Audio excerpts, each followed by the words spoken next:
Hello, everyone. Welcome to Ask Ms. Myrz, where we answer your most burning questions and solve your most nagging problems. I won't always know the answer, but I'll know someone who will. Today marks the 124th death anniversary of Jose Rizal, who was executed by the Spaniards in 1896 in Bagumbayan, where Luneta Park now stands. Our national hero was an ordinary Filipino, albeit an extremely intelligent one, until his writings and death at age 35 changed our country's history forever. Our guest today believes that you, I, and every ordinary Filipino can make a huge difference too, and help change our country, the world, and history. He and his foundation, Liter of Light, with the help of so many ordinary Filipinos who have each done their part, are about to unveil a solar light exhibition in Jose Rizal's likeness in the next hour or so. The foundation aims to end energy poverty by lighting up the world one bottle at a time. Meet international award-winning social innovator and entrepreneur and solar advocate, founder and executive director of A Liter of Light and My Shelter Foundation, Mr. Illac Diaz. Hi, Illac. Hello. Hello, hi. Welcome back. I know. Thank you so much for letting me. Thank you very much for giving me this time again. Super excited to be here. And then we're actually unveiling the largest image of Jose Rizal in the world. So exactly a month ago, you lit up Luneta with 3,000 solar lamps, honoring our modern day heroes, our frontliners. And you distributed the lamps to homes without light all over the country. Is that right? That's correct. So we've come in from Taal and the Aetas. So we've been distributing almost 1,000 lights in those areas. So yes. So what's nice about this, Myrza, is the fact that nowadays when you make events, it has to be something that has an ultimate purpose. It can't be anymore something that's consumptive, like a fireworks in the sky. There's just too many people hungry, too many people out of work. That old way of as I said, entertain them with gladiators and let the blood spill and distract them from the from everything else. That's gone. I think people are very interested now. Okay, if we're going to spend money, let it be that it affects as many people as possible. So the image that we've been doing, the tripartite. The first one was the largest Philippine flag solar Philippine flag in the world. So what we did was basically ask people from the comfort of their home through this like ice bucket challenge, lightitforward.ph, to build solar lights from the house. What's interesting about this? Is the fact that this is handmade. There's sweat in it, so it matters. And they went online uh, um, at they and proved that they built it. So here's what it looks like. They built it out of local parts. So it took them about 20-30 minutes, but 400 artists, 3,000 people went online and built it. They ordered it from Lazada, and then they had it sent to us. So this is sweat equity built. This is not like Right. we just came up and said one day, we have 1,000 lights, 3,000 lights. Let's just make something. No, each and every one painstakingly hand built. You could see their Instagram at Liter of Light. They Right. actually posted it as a proof of their sweat equity. And you can also tell if they didn't do it because, and some of it was really a bonding moment for children that were in homeschooled to know about Right. solar light. Really interesting. So this is sort of like half of lights we haven't yet given because there are areas that we cannot go because of COVID. There are certain tribes that don't allow us yet. But almost one third of it, almost one third, a little almost half, have been given away to the Aitas, and also to areas around the Taal volcano. So very interesting that after the event, those lights will light up areas for the next 5 years. What's interesting is so many stories about tourism falling, and they used to have an old way of just presuming that there would be money to buy kerosene. Kerosene is really Right. Right. expensive, right? And this is like 3 to 5 pesos a day. And they thought money would always come to light up their houses with kerosene. I'm not talking even yet those that can't afford electricity, right? We have some Right. of the Right. highest electricity rates in the world. So these lights are heading to those tourism deprived areas that the villages need to keep on having their lights switched on. So we built the largest solar flag, and it was really interesting because we actually had Vespa Club of the Philippines come with us. We actually, the Vespa Club of the Philippines, Mark Lakay. He's a good friend of mine. We worked on many projects together. He loves this Vespa, his Vespa, and it's interesting because for many years they could not get access to certain areas around Metro Manila. Either the timing was wrong, but they have hundreds of members, and so what happened was we were able to work together to get socially distant because you're on your Vespa, Right. convoy through heritage sites Wow. around Manila. And Wow. we visited, Fort Santiago. We visited, the Natural History Museum. So Agrifina Circle. Before, there used to be a lot of people skating around there. So you couldn't actually get in, right? Luneta Park, we were able to, through National Parks Development Corporation, we were able to get a shot right in front of the flagpole. So beautiful. I can send you some. I can show you some. I can show you some shots if you're interested. But it was. It was. Can I get the screen? I'll just. So very beautiful. They had this trip where they got all of this in the 1950s, and for almost 15 years they've been trying to get certain shots, and so it was really fantastic that they were able to get it. And these are like beautiful, vehicles. Like, do you get to see it? Do you see it? You have to press share. Okay, wait a second. So if I'm not, sorry. Okay. There. Okay. Oops. Uh-oh, Okay. disappeared. Could Oh, you bring okay. it Okay. back? Share. I shared it. I'm pressing share. You see it? No. There. Oops. Well, there. Is it? Okay. There. So Okay. these So what are, do they you do know, here? these are, you would see on the front. It's called Jose Rizal Pride. So it's dedicated to Jose Rizal.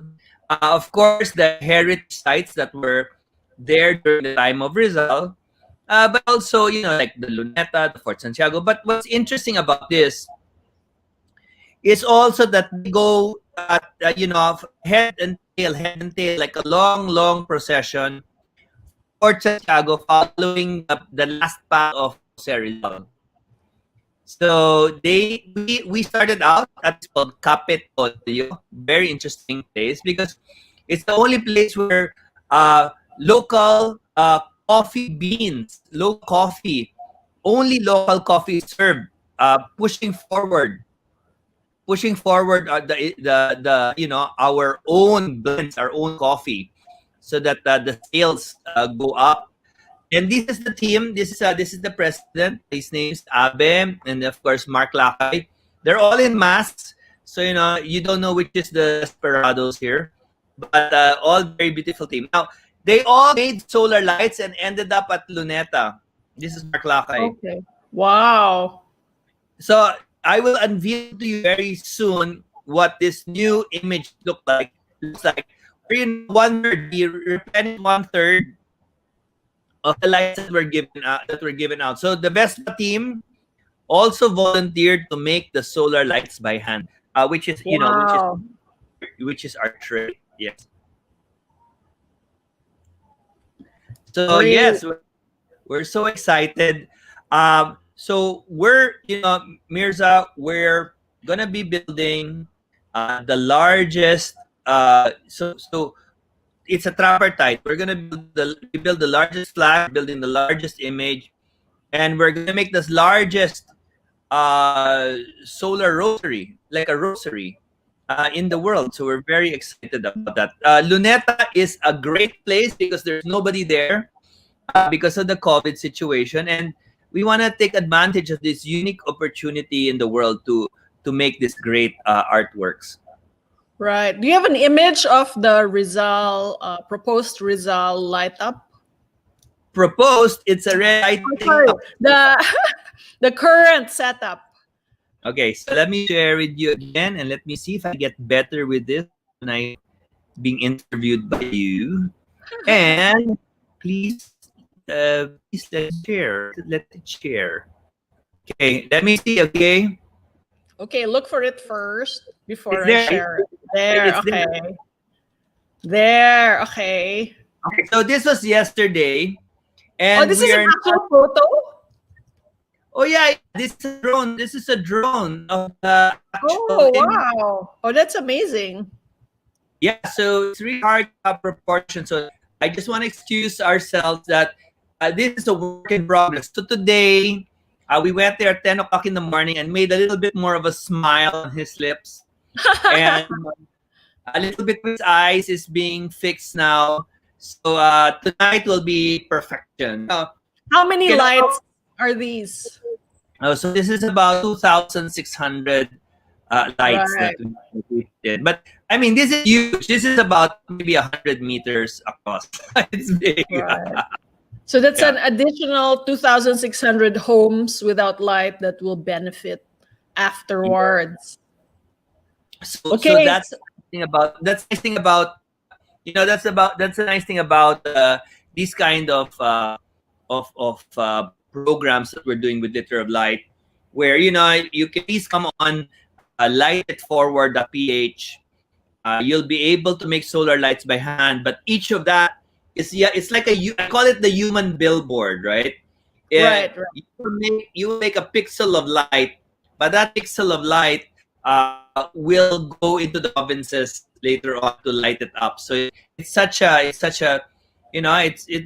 I mean, during COVID, it's so difficult to do, but it's so satisfying to work on these projects that, at the end of the day, it's not like, uh, uh, 90% of the money disappeared because of a concert. You pay the sound machine. Exactly. This is Exactly. old tech. Well, maybe Right. old tech with new tech. So,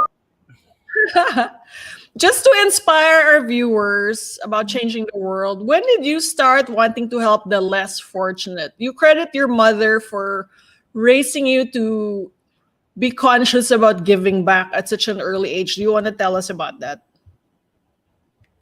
Well, we have a house we're Pasay based, and so there's really a mixed kind of urbanization over here, where you step outside and you have people that are, you see people that are living on the corner, or they're um, how do you call it? There are people that are beggars and low income families on the streets, and so it's a mixed neighborhood. I'm next to Pasay Rotonda, and so I did not have the kind of separation that, if I said stay in Forbes or Makati. I just really had friends on the neighborhood, and so I would always play with them. I would be good friends with them. Up to today, I can just walk there and know the names of my friends there.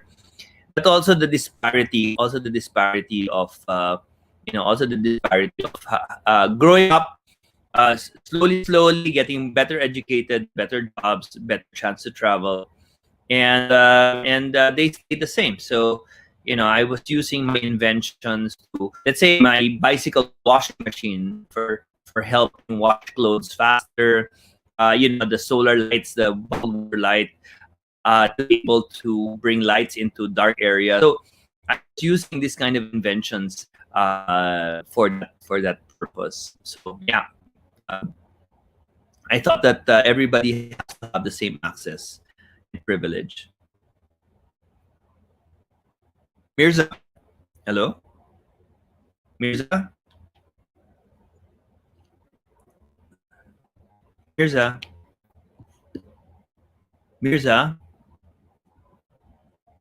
It's gone. What does it mean? Are we using my ano? No, I turned off the internet everywhere else. Okay, is there a way to go on top?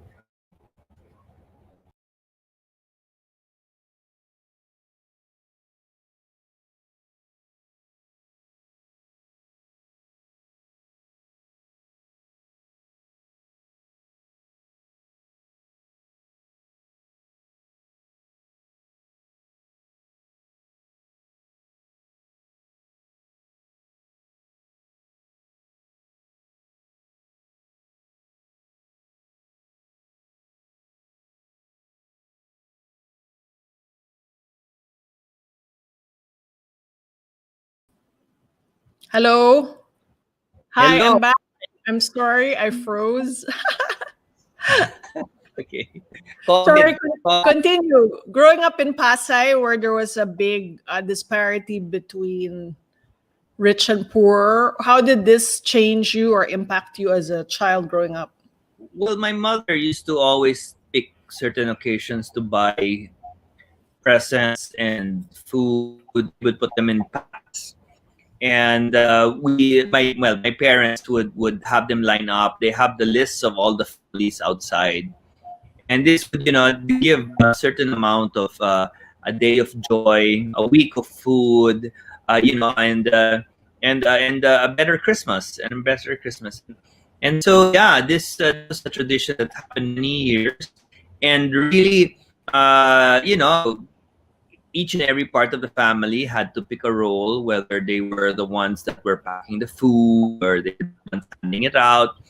But yeah, I mean, you would find out how many people had the same chinelas that we tried to give the year before, would be worn down the next year. So you could really see this. It was really needed. So the generosity of my parents, it was a great learning lesson for me. Right. And then you said that when you were studying, you had a professor who told you or who told the class, do not turn your back on anything that bothers you. How did this statement change you and help you become more proactive about really giving back?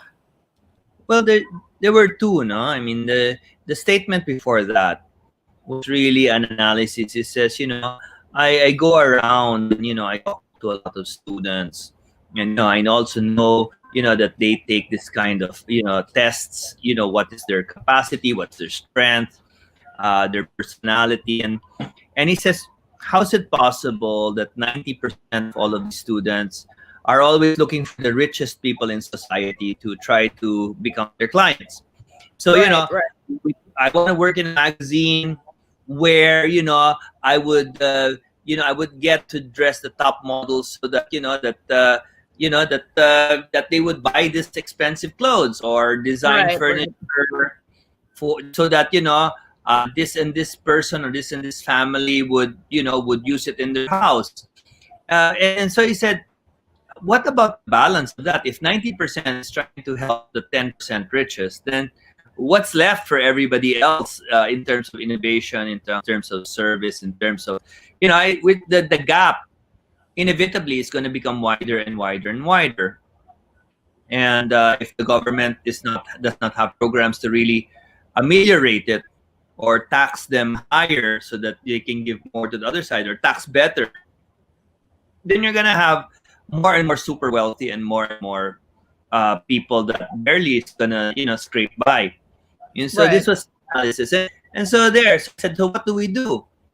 And then he says, well, don't turn your back on things that bother you because you might have the skills and knowledge and idea Right.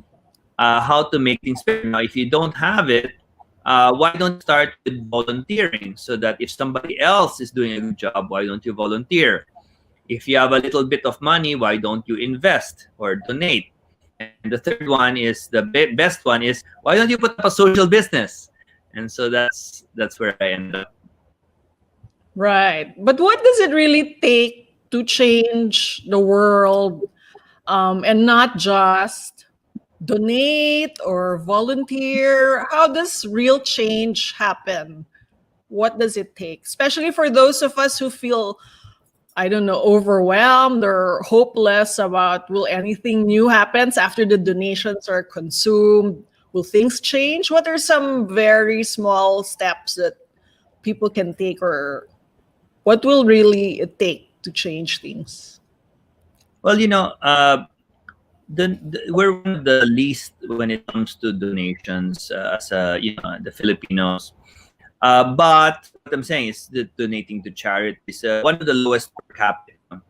But then we're one of the highest when it comes to percentage of our money helping other people in our family. So, we're generous to, and of course, the necessities of having large families. And uh, also, the fact that, as I said, that uh, there are no strong government institution giving money to donate, especially after the Napoles incident, where you find out that the biggest charity ended up not having any project at all. It was like it was just a division scandal, right? It was just okay, whatever.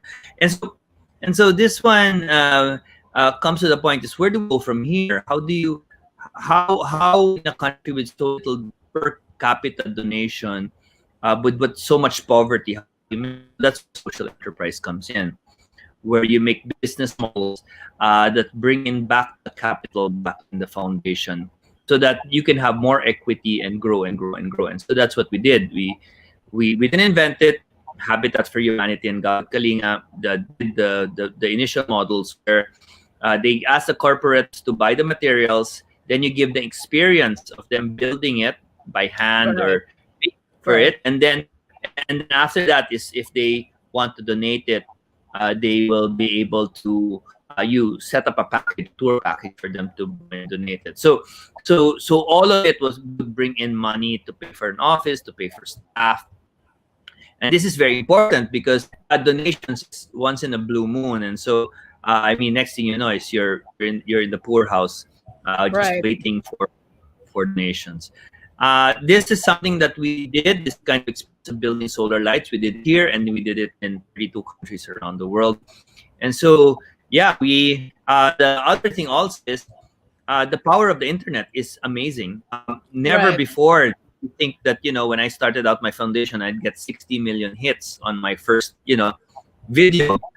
That video, of putting a plastic bottle in people's roof, I mean, hit 60 million. And so I started making friends from all over the world, which became partners, which became,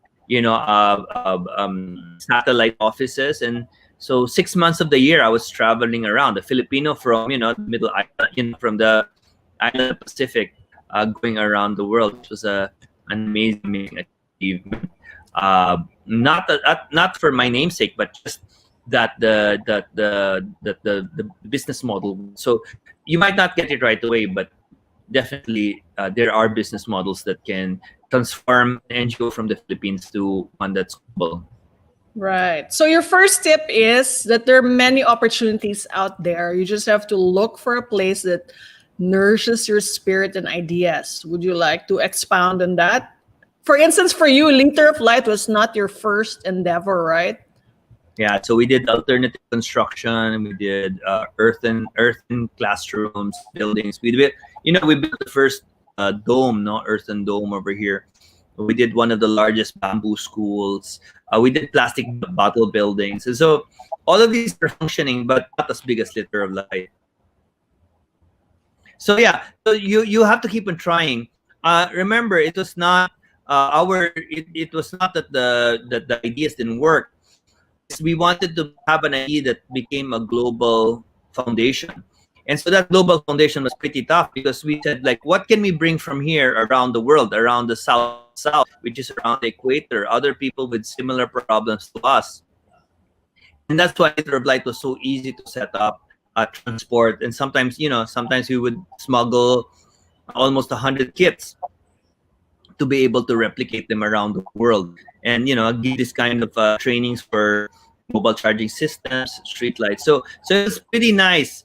Yeah, you won't get it at the first foundation.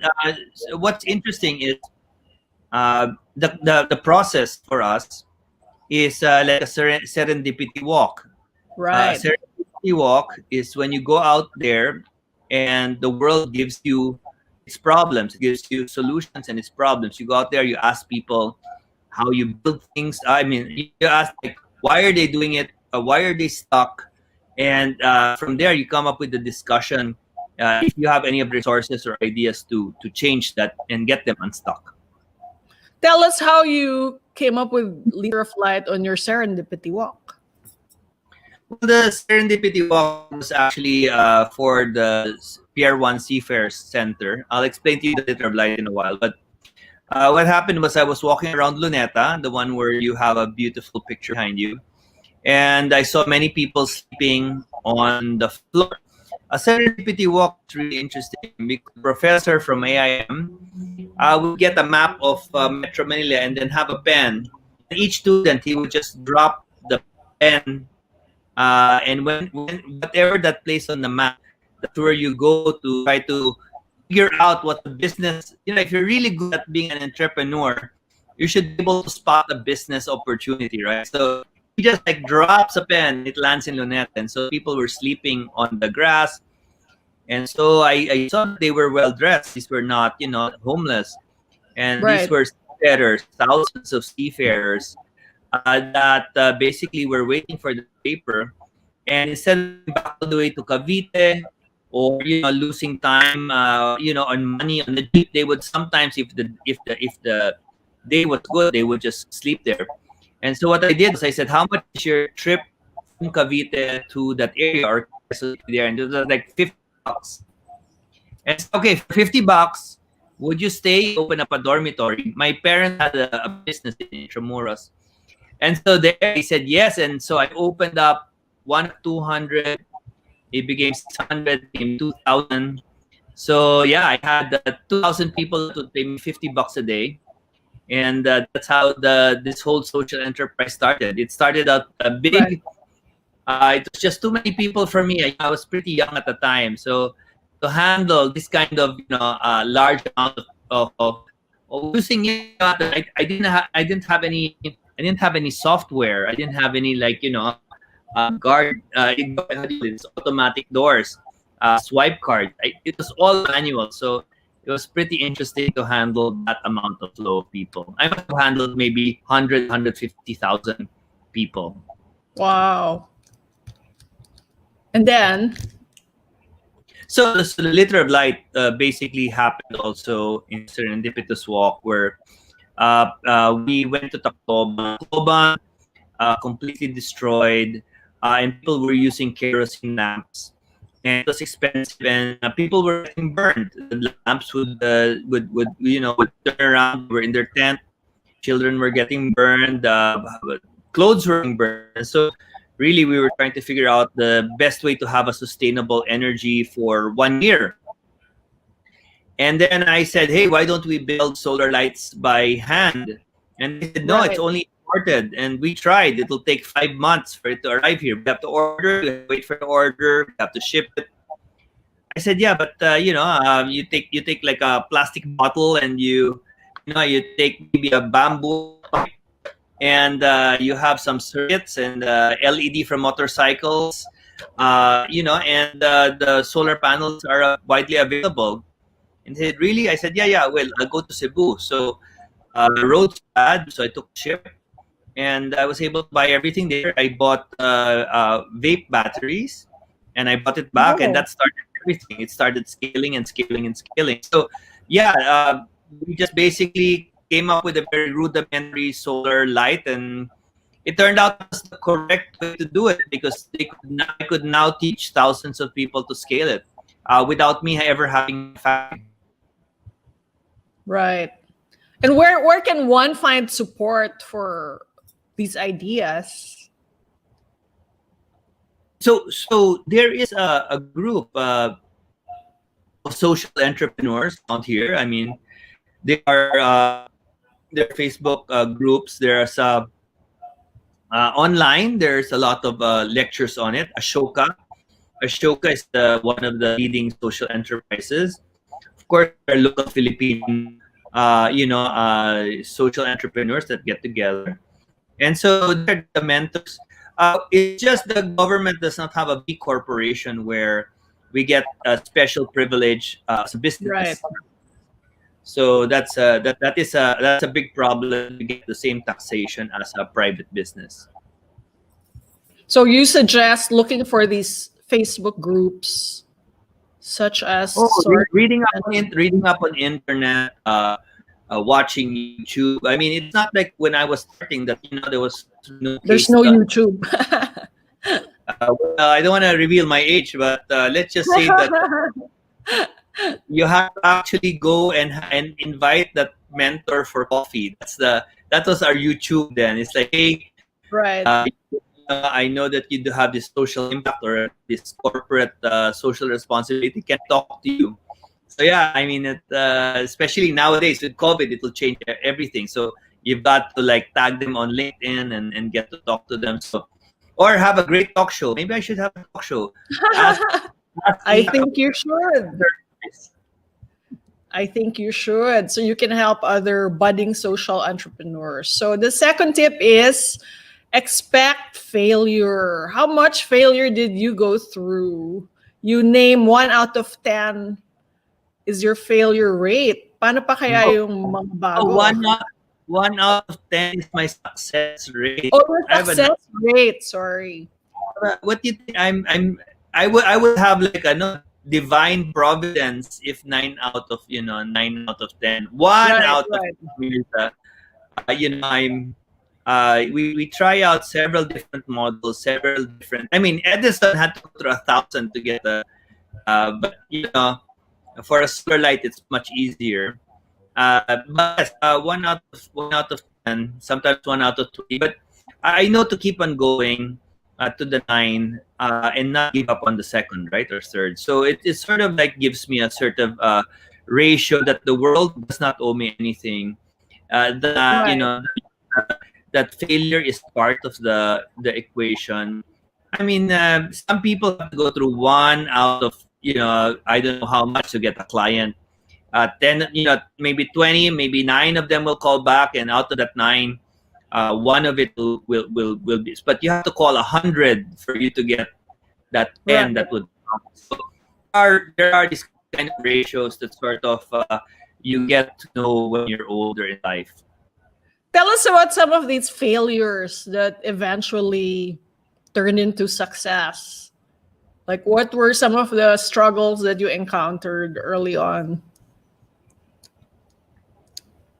So yeah, I mean, I was trying to build schools, and I went on an island, and this island basically, I had like ship, hollow blocks, cement, steel bars over, and it was so expensive that half of my money was gone, 60%.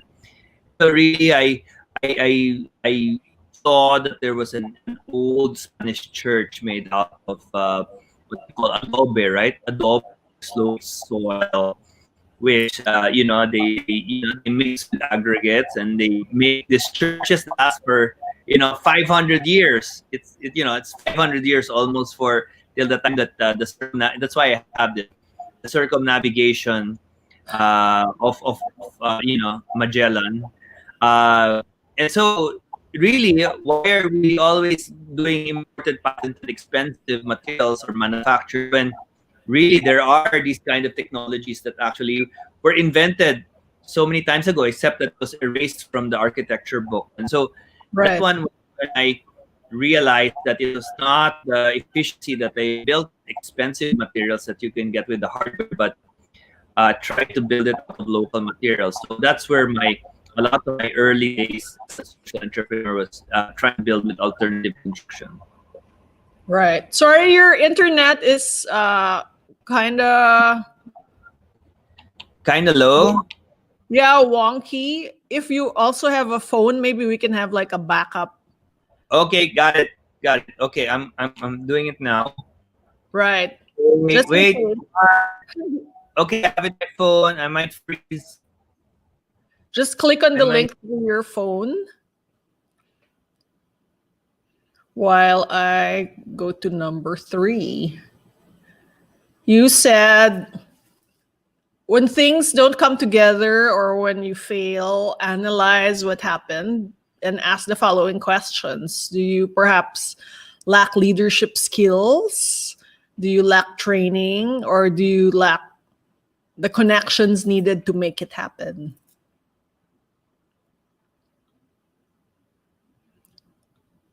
Are you there? Uh-oh. Okay, let's just do a review. Number 1, there are many opportunities out there. Look for a place that nourishes your spirit and ideas. And Illac says that in the age of the internet, we have so many resources. Just look for them. There are Facebook groups which support social entrepreneurs. Back in his time, he really didn't have YouTube, and so he would, I suppose, stalk existing successful social entrepreneurs and ask them out to coffee. For number 2, he says expect a ratio of failure.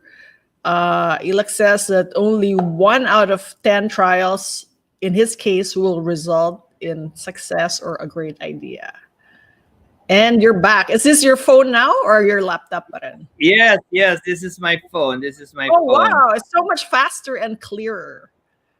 Okay, So I'm not an endorser, but that would be a great. Yeah. So number 3, if you somehow fail, analyze what happened. Do you lack the leadership skills, training, or connections needed to make it happen? Connection, especially like internet connection happen. First is internet connection. Next is people connection. Well, now very interesting because you have to understand that sometimes you're not in a position to lead yet. That you have to be humble enough to understand that You know, maybe you're not given that leadership because you don't have that skills to be able to realistically do it, unless you step into the other person's shoes, young Padawan. You you don't, you're not ready. And so some people want to always talk about the higher income and the higher and the higher next level of management. But sometimes by being promoted too soon, you can create a company to collapse by having too much power. Let's say even there are rogue traders that are trying to prove themselves so much that they bring companies down. Right. And generally, I mean that's why it's very difficult sometimes, even in our government, that majorities appointees. It's because we're not sure, internally, or even ambassadors, if they're the right person to actually, represent us, because we don't know what their capacity is and their track record. They come in from small NGOs and they become like I don't know, heads of departments or heads of ministries. And so this kind of I feel meritocracy is very important in leadership. And so same thing with the business is people skills. That's why they have evaluations. It's like you could be brilliant, but you could be a total terrible. You could be a terrible person, right? So there are these kind of there's this kind of skill sets that are needed And to run. how did you develop these skills, get training, and find connections? Oh, Ateneo is the best school in the world. Not an endorsement. Not an endorsement. What about those who did not go to Ateneo or Well, cannot there's go? really there's only two types of schools. There's Atenean and others. Okay, not helping the broad majority of viewers. I'm kidding. I'm kidding you. I know. The thing with this NGO world is the people that are the most serious are the first people that burn out. So we're trained to have a really bad sense of humor. Passable. The word is Explains passable. Sense of humor. And so yes, so I believe that there are certain kind of connections to get you to get this training, mentorships. I mean, even in the Olympics, you're the best athlete in the world and you have a coach. So when you start forgetting to have a mentor, maybe it's that point that you think that you're the best in the world, but you're actually not. So the moment you stop having mentors and you stop learning, I think that's one of those key things that I ask people, like, who's your mentor? Who are you learning? What are you reading? What are you watching? The moment they feel, the moment they feel too good, that's really a problem, because lifelong learning is the way to go. Right. Who were your mentors? Oh, I had Jay Bernardo. He starting from Tondo to build the JAD group of companies. We have, of course, Eduardo Morato, who was my teacher. So along the way, I got to meet some really great guys, Andy Ferreria, and they're still friends up to today. Some contemporaries in the NGO world, of course, going to school, reading. Mentors don't actually have to be like always live. You can look at their Zoom, you can look at their LinkedIn pages. So there are other ways except the old antique ways of actually having to talk to a person or going up the top of the mountain to listen to a guru. There are leadership channels. One of the key things that I did was I was able to meet RD Roberto, which had the husband of Miriam Cambao, who gave me access to many of his leadership programs, and I was able to get the Maxwell leadership. So for me, I in terms of leadership skills, there's no other way really than to attend seminars, because there's two ways: either you learn it on the fly and being uh, try to be lucky, or the fact that you can go and summarize lives of leaders and then get it in a book or in a seminar, and leap forward. No? So I think what's interesting in life is to leap forward, reading books, watching mentorships, and really just absorbing, and because what you don't absorb, you're gonna have to go through in mistakes, and that looks more costly Right. than if you just read people's lives. That's why they put it in books, right? It's like you don't have to go through this. You don't have to reinvent algebra. You don't have to reinvent your life if you can, if you can use this book as a step up. So whose lives did you pattern your methods or ways after? Who did you look to for inspiration? Well, so Dayton for social enterprise, of course, Muhammad Yunus. Leadership, I love reading about, Kennedy. I love reading about,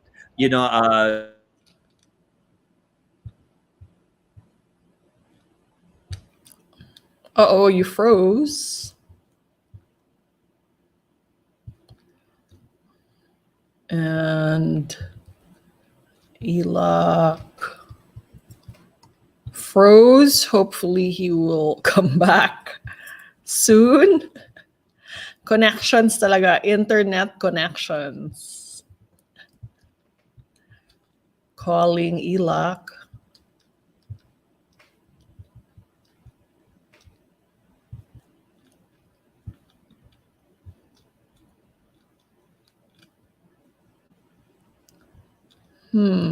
Okay, I see hope. There you go. there you go. Right. Yeah. So yeah, and absolute patience, because we have one of the slowest internet speeds in the world. Exactly. That you were able to build something with such a slow internet speed. I know, right? Can you imagine what I can do when I start going to Abu Dhabi or Dubai, where the In internet speeds itself. are 10 times this one?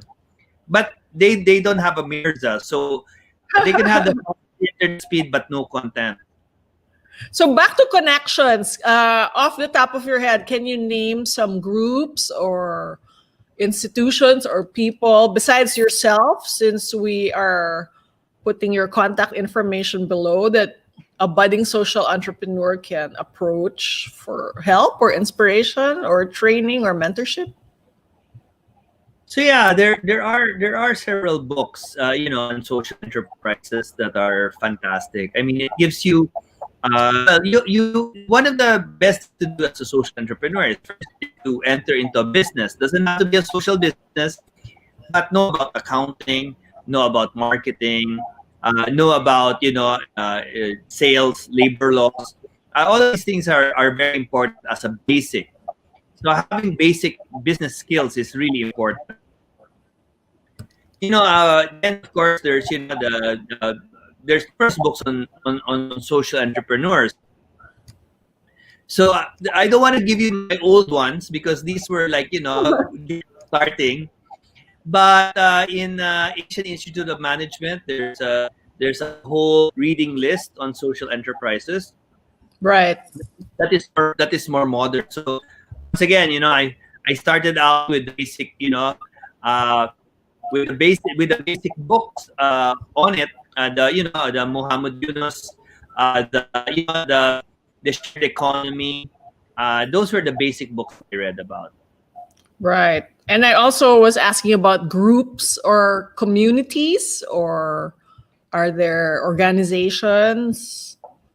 There's a nice organization in Ortigas, which is basically a group of coaches. What's it called again? Let me look it up. Okay. When you start becoming friends with them, you know more their names than their association, right? Right, So right. these one of the important things about really moving forward is called the life coach. And life coach is somebody who's a older person, whereas a mentor, it used to be traditionally somebody that you just encounter in your family. But a life coach is somebody who's trained to look at the different aspects of your life and balance it out. Is it your health? Are you, is it your friends? Uh, so all of this is something that people balance out. Uh, Mirza, I might have to leave because the lights have to go on by 6 o'clock. Okay. All right. Quickly, for sometimes adversity is what you need to become tougher. And you said that measure success broadly, not immediate profit, but by how it helps your employees, society, and most importantly, the environment in the long run. You want to tell us more about your experience with this and Liter of Light? Well, I have this argument with one of my relatives, and he has a daughter that basically the wife just basically, every little piece of dirt, she wipes it off with alcohol. And this is pre-COVID. The food, as soon as it comes out of the oven, they wrap it up with plastic because some kind of germ might come in. And I was saying, do you know that nature actually wants kids to get sick? And not in a bad way, but, play in the mud, get a little bit sick when you go in the rain. Have this kind of, have this kind of small little bits of struggle where the body starts getting a very strong immune system. And so when you keep on, isolating yourself from this kind of nature, or this kind of little bits of because no matter what, you have to go out of the house. So these people that I know that grew up in an apartment so safe, and so I mean they get sick and they can't catch up later on. And so that's what I was trying to say is sometimes you should start a business. You should go and volunteer. Maybe the bosses might not be the best people, but put yourself out there. Get hit. Get hit. Start again. I mean, even start out with I used to have a small table and try to sell stuff there. How to learn how to even sell. The best people I know started early. They started, when I was in, when you're in this ivory tower, like a school, they were already trying to sell, putting up concerts, putting up events, and they're some of the most successful people today. And so, yeah, you get hit, get hurt, get out there, try to, if you can't do it yourself, for friends. I mean, you don't even know that, who are friends you should deal with. Learn how to read people. Those are the things that I said, that you have to go out there and get knocked down a couple of times. You do that early in life, so later on you don't lose everything by not understanding who you're talking to. Right.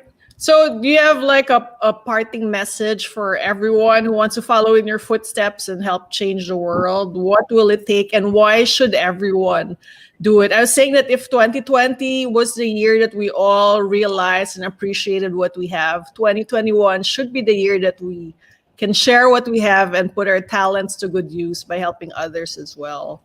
What do you want to tell all the viewers now who want to follow in your footsteps? We need an army of change makers. We need to take what little money we have and make it sustainable. Not one minus one is zero.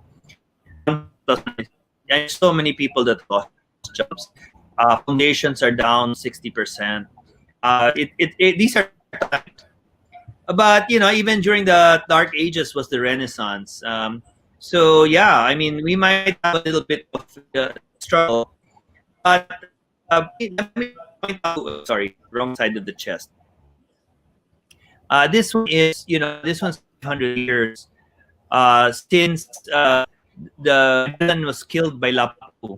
It was so, there's the Straits of Magellan, but there's actually the final resting place of Lapu here, and of Magellan.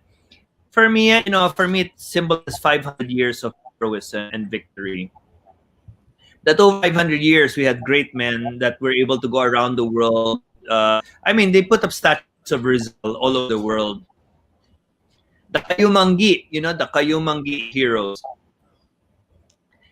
And it's not to say, there are other, we're excited on this, not to remember Rizal, but really that there are many results out there. We hope more people will mentor these results, that more people will support these results, and have a greater history for the next 500 years, where the Filipinos do affect the world. We already, dominate the beauty queen business. We already dominate the boxing business. We really hope that we come up with grand social enterprises, the Muhammad Yunus of the Philippines, um, the Tony Melotos, that really will catch up the bottom of the pyramid, and an average standard of living where everybody's educated, or else we start making mistakes with voting. We start not fighting for our rights.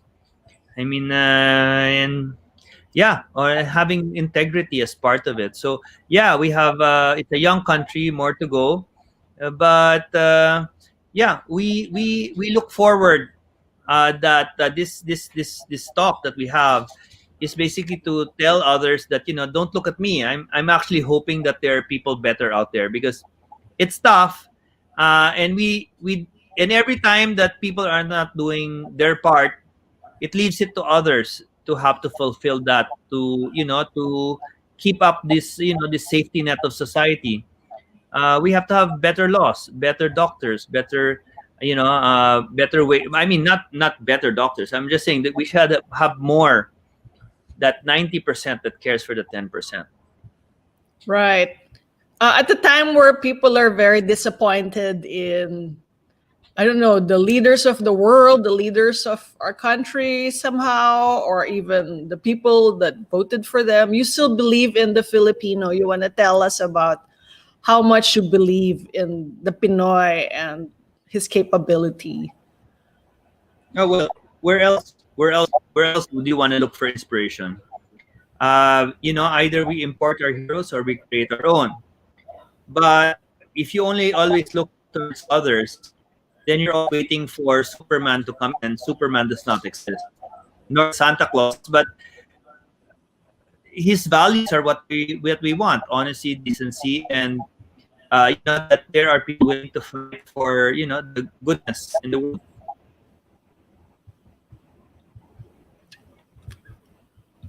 Are you still there? Yeah, we're here. Yeah. Right. So thank you, Illac, for sharing your tips with us, and good luck with the unveiling of your Jose Rizal Light exhibition. Thank you for inspiring us to believe that we can each do our part to help change the country and the world.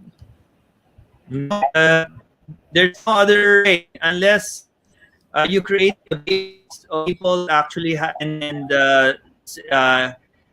businesses that are accept to create.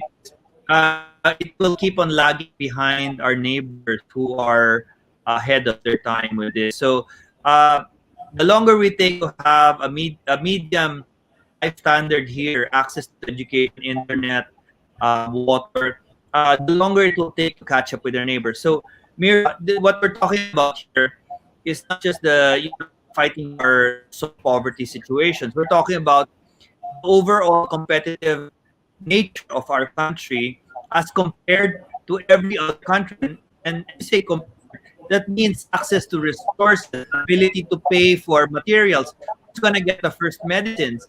I mean, these are competitive, competitive. And the more poverty we have, and the more uneducated and the worse internet we have, we simply won't be able to catch up. And of course, in the scheme of things, there's finite resources, and resources will go to the best, smartest, and most powerful people. And so we have to fight for the next 500 years to not make sure that we're not on the bottom of it. Right. And let 2021 be year one of these next 500 years. Thank you so much, Illac.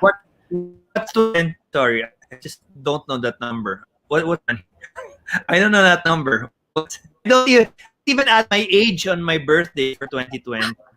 because it doesn't exist. It doesn't exist. Myrz, thank you. Thank All you so right. much. Thank you, and good luck in Luneta. Everybody, please know more about the quincentennial, of the country, because there's only two stories. There's one of Magellan and there's one of the Filipinos. There's, it's like Columbus coming to back America, celebrating it. He's a conqueror that came here. We really believe that we're better and we've changed the Right. world. Thank you, and thank you, everyone. All right. Thank you. Bye.